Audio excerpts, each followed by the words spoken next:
ज्या दिवशी माणूस समजेल की समोरचा चुकीचा नाही, फक्त त्याचे विचार आपल्यापेक्षा वेगळे आहेत, त्या दिवशी अनेक वाद संपतील.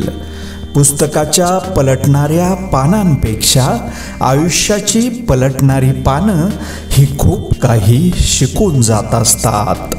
जीवनात येणारे यश अपयशाचे क्षण आयुष्यात अनुभव नावाच्या शिदोरीला मोठं करत असतात. स्वतःशीच वाद कराल तर सर्व प्रश्नांची उत्तरं सापडतील. जर दुसऱ्याशी वाद घालाल तर नवीन प्रश्न उभे राहतील.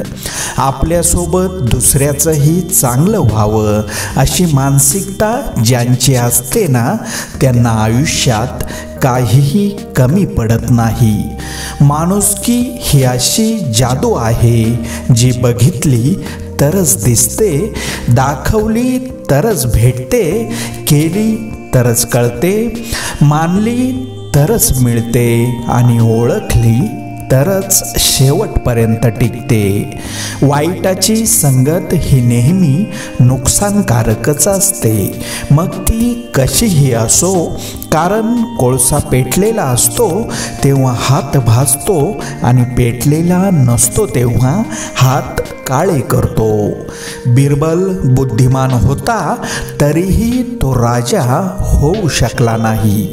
दुनिया आपल्याला तोपर्यंत हरवू शकत नाही जोपर्यंत आपण हरण्याचा विचार करत नाही. मोठं होण्यासाठी कधीतरी लहान होऊन जगावं लागतं. सुख मिळवण्यासाठी दुःखाच्या सागरात पोहावं लागतं.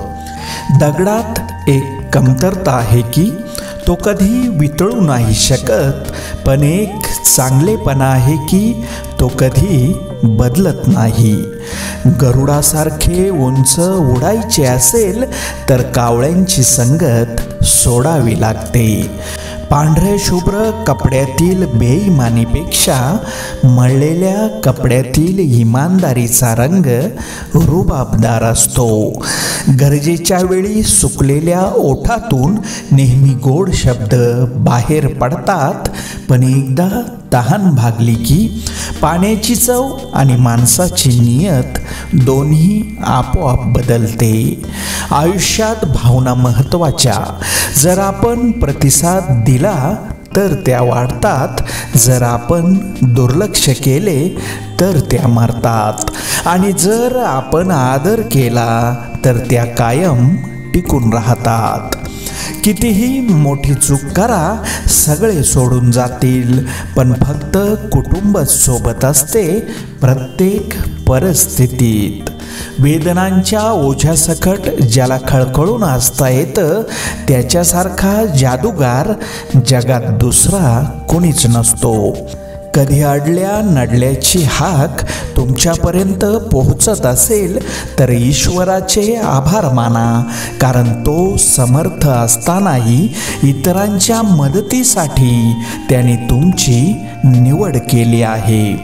तुम्ही एकटे आहात म्हणून तुम्हाला यश मिळणार नाही अशी भीती कधीच बाळगू नका, कारण थव्याने उडणाऱ्या पक्ष्यांपेक्षा गरुडाची झेप ही नेहमीच मोठी असते. यशस्वी भरपूर जण असतात, परंतु समाधानी फार कमी असतात.